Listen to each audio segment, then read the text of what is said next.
Anyways, let's take a look, figure out what happened. In the front today, who's Nice mirror. estimated his ability. Whoa, look at that tight turn. Very nice. Very nice. Practicing those tight turns.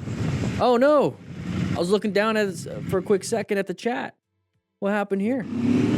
Just went a little too wide, a little dump the bike. It's a fun little lane here. Is this like a little motorcycle specific road? So let's take a quick look at this one. Let's not focus too heavily on it, but it's a little interesting. There it is. That's the first thing. So we're going pretty fast, 93 kilometers per hour, but we did some great braking up ahead. You have that sharp right turn caution sign. So remember, we're focusing on, orange stage in this situation. We have terrible line of sights everywhere. It's a small road, not a lot of escape paths.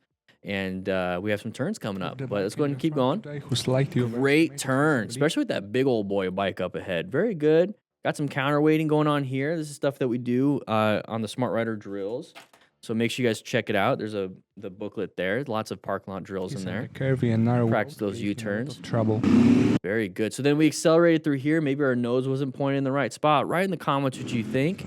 But once we dump the bike, it's like, are we injured?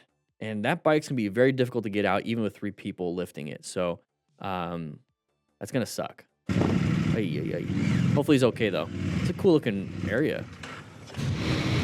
All right, Ninja Bubble. Here we go. Going kind of fast. We're going 900 through an intersection. God. This looks like America. What is wrong with you?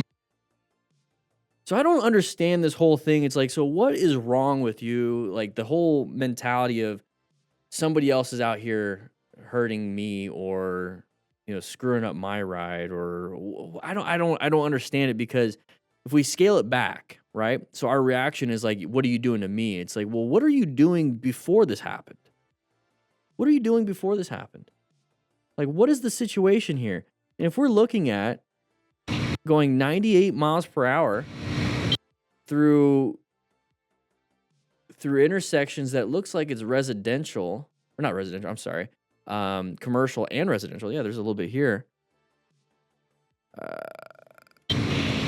And then we get pissed and say, really? Like that person, like we have to understand as riders or anybody is that what we're doing, especially, let's just talk about riders. We're such a small target. It's so hard to gauge our speed. Other people, it's so hard to gauge that. So hard to gauge that. So if they see you way down there, they're like, oh, I have plenty of time to turn. But you're going 100 because they're anticipating you going the speed limit. And so they're making decisions based off of very limited knowledge. But they're assuming, because the societal standards here is that this is the speed limit. And so they're making that choice. So us as riders, if let's say we're this person, let's just put ourselves in his position, is okay, cool. That's the case. I shouldn't be getting pissed off. I should be getting like, oh crap, something's about to happen. I have to do an emergency situation. This is a red stage. I got to get out of the way. But I shouldn't be getting pissed off at the person, because I'm doing something that's contributing to the danger that's happening. So it did a good swerve, handled it, but oh my god! Instead of saying "oh my gosh" to the driver, say "oh my gosh" to yourself and say, "Oh, I should probably slow down. I almost died. Like this is enough. I'm having too many close calls. I've already crashed 4 times this year. Whatever." It's like, maybe I should take a look at myself. And a lot of people don't do that. I'm going to kind of get on a soapbox here. A lot of people don't do that. A lot of people only start looking at themselves once they hit rock bottom. And typically in a lot of situations when it comes to rock bottom is they're in massive debt from tickets. They lose their motorcycle. They lose physical health because they have like an amputated leg because they got into a massive crash. Nobody will hold them, not nobody. A lot of people won't hold themselves accountable until somebody else holds them accountable. And that's what sucks, because, right now the climate is, the cops are going to do it for you. And nobody wants that. The government's going to do it for you. Nobody wants that. Start being accountable for yourself. And a lot of problems will start going away. Serious. What? The cool thing about being accountable to yourself and changing your own behaviors is that since nobody else has to do it for you, your reputation is actually just climbing. That's the thing. If you're quiet about it, it's like, oh crap, I made a mistake. I forgive myself. I need to make a change. And you start making changes. No, there's not like 10 people looking at you like upset with you, saying that you're still not making changes. You're not making changes. I can't be around you. You're bad influence, and they leave. Nobody's doing that because it's all internal. You're like, I need to do that. Okay, I need to do that. And before you know it, after some time, those 10 people that would have called you out, they're like not calling you out because they didn't know. They didn't know you're making changes. You're actually doing it yourself. Just, anyways. What's Sorry. wrong with you?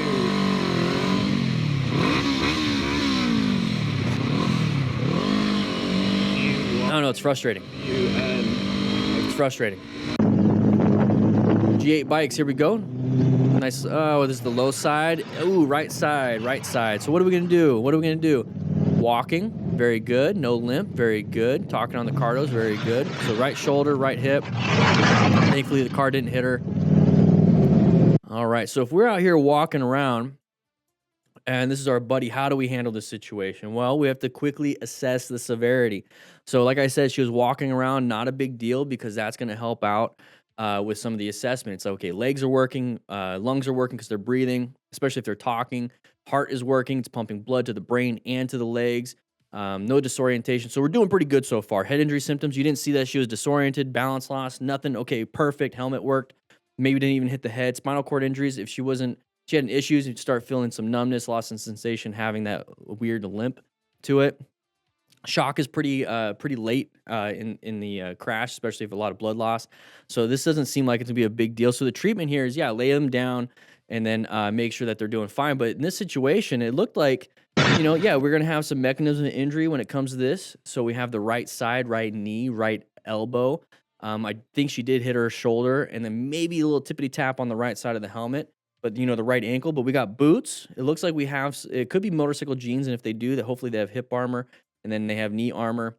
It looks like a motorcycle jacket and everything else. So doing everything we possibly can when it comes to being a smart rider, acquiring, using personal protective equipment. But us as her friends, especially in the group, or even yourself, if it's a solo crash, quickly assess that severity to see what's going on. If all of a sudden you're feeling dizzy, you might have a head injury. So you can still think about it. You might have, a spinal cord injury if you hit really hard in your back, you have back pain, and you're starting to get some tingling in your legs and having some neuropathy going on. So very important, check yourself out, make sure that your buddy is doing fine too, if it's a group crash. But this is a good sign right there. Gains on two wheels, here we go. Going through here, we have some pedestrians, side of the pedestrian. You see what that does? It freaks out somebody, they stop and look. And so if you needed them to continue moving, don't do anything other than slow down. Roll off the throttle, apply some progressive braking. That's it.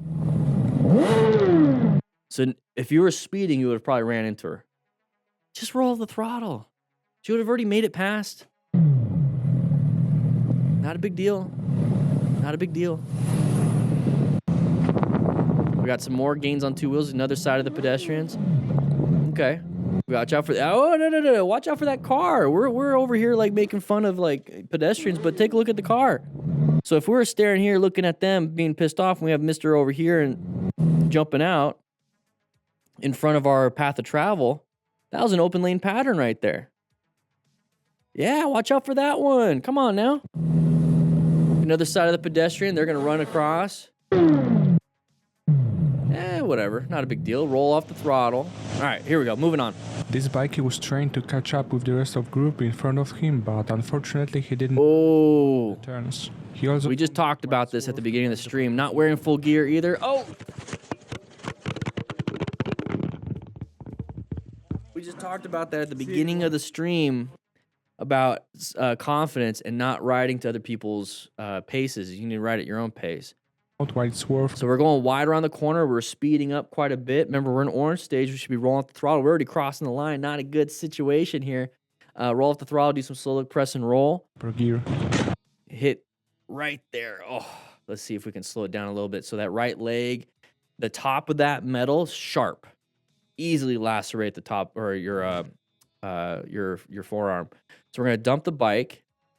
And when we talk about mechanism of injury, guys, remember this. Let's think about it. So we have the whole right side, no gear, and then completely blurred out. Thank you, MotoStars. Completely unmitigated injuries. Skin across the road. So I don't want to scare any of you guys when it comes to, riding a motorcycle because you're like, oh man, I don't want to, my skin getting ripped off. It's like, yeah, nobody does. Nobody wants their skin getting ripped off. So get some gear. Part of being a smart rider, everybody, acquire and use personal protective equipment. Just get some gear. Maybe don't speed. Thank you, Truth Drops. This channel saves lives. Thank you for teaching all this great information, Dan. And I've been riding 15 years and still learning. Thank you, Truth Drops. Appreciate that. Yeah. Don't try to catch up to your friends. Talk to them on your Cardo Pack Talk Bolds or Edges. Links in the description for a discount. And just tell them, hey, slow down. Target fixation, riding with buddies. Oh, going a little bit wide. Brake when you can. Very good. Solved it. Solved it. I tried to read the road sign on the right. Your buddy did the same thing. Ride your own ride. He didn't stop in time. He didn't have enough time to do that. And we dumped the bike. Up and over. Bilateral femur issues. Maybe an open book fracture. Maybe not there, but could be. But definitely soft tissue injury in the growing area.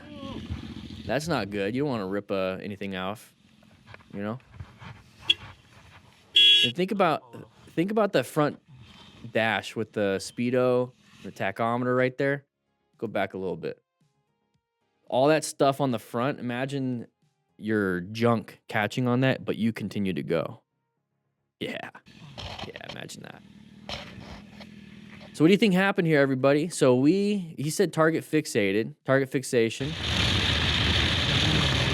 And we're going a little bit wide. Oh no, so we went wide. And it's like, okay, but we're in the front. So if our buddy's behind us, now is starting to recognize, oh, I'm about to go wide, but they weren't slowing down. They weren't doing anything. And this is why usually the second, third person to crash in a group ride is going to crash even harder because they're not riding their own ride. They're stopping when they see this person stop versus stopping when they should be stopping, ahead of time. Their total stopping distance is terrible when it comes to this. So make sure that you're actually perceiving your own ride, reacting to your own ride, and then applying some braking distance. Don't perceive and wait for them to start. Start when you need to. That's why this guy went a little bit too far. Ride your own ride. Ooh, that's a beautiful bike. It's shiny.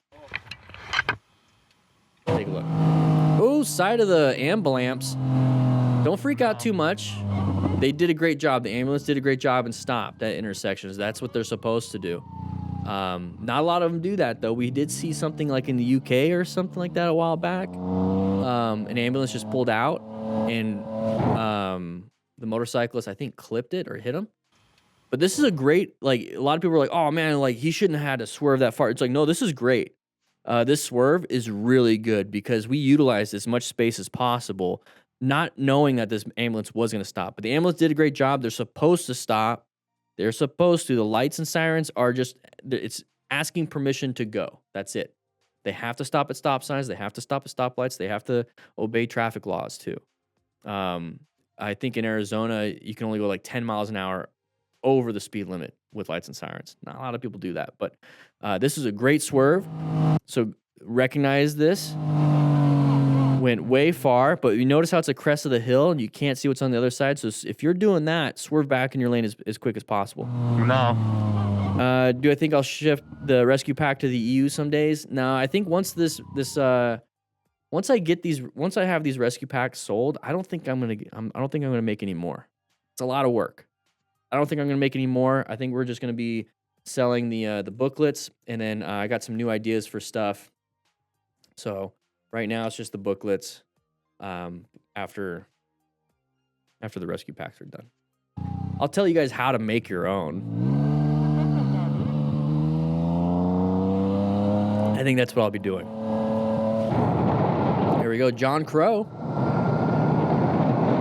What do we got? Merge issue right here. Merge issue coming across. There it is.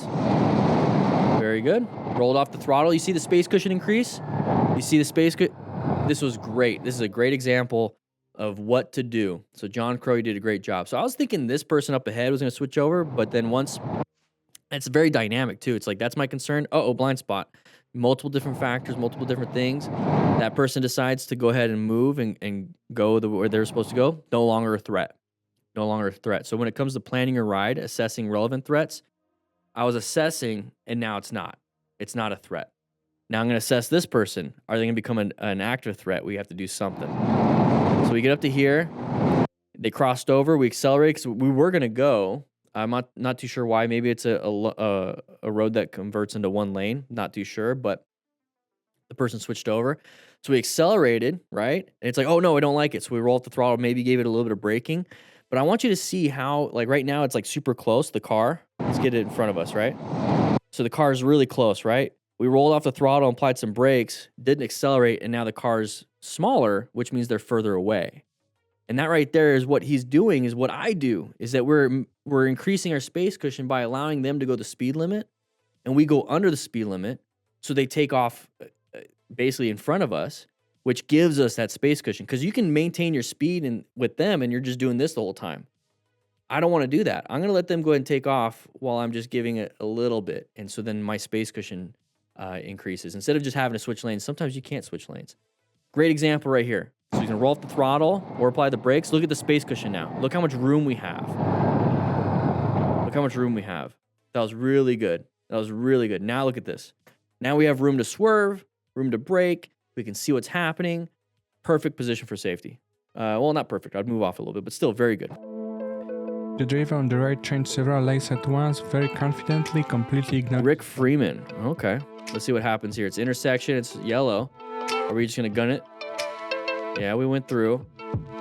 So let's take a quick look at this one, but real quick. Do I have a community on a different platform for general questions, Gabriel? Yes, the Discord server.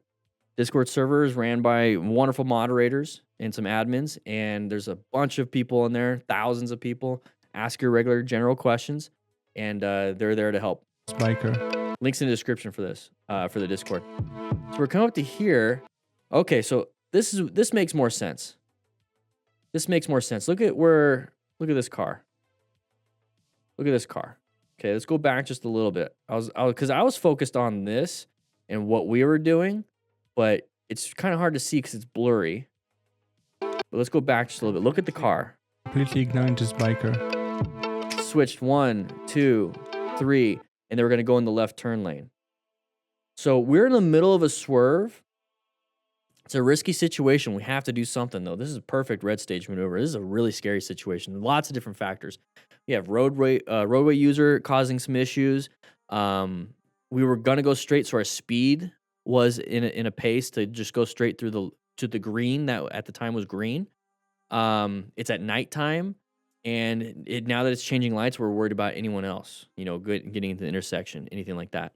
So what we're doing here is that vehicle decided to switch multiple lanes. Instead of turning right, they want to turn left. And they had to jump 1, 2, 3. They have to get into the 4th lane across. And we're in the path of travel of that. And we're going the speed that we should be going. So he's making a choice. I got to swerve, but I can't swerve and stop. Because then now we're having an issue where I'm doing an emergency stop with not enough total stopping distance, more than likely going to dump the bike. So we made the choice, emergency swerve and emergency acceleration through the intersection to get ourselves in a safe spot. Thankfully, it's just turned yellow. Thankfully, no cars are in the intersection, but this is one of those things that got to solve the problem. Great job, Rick Freeman. Great job.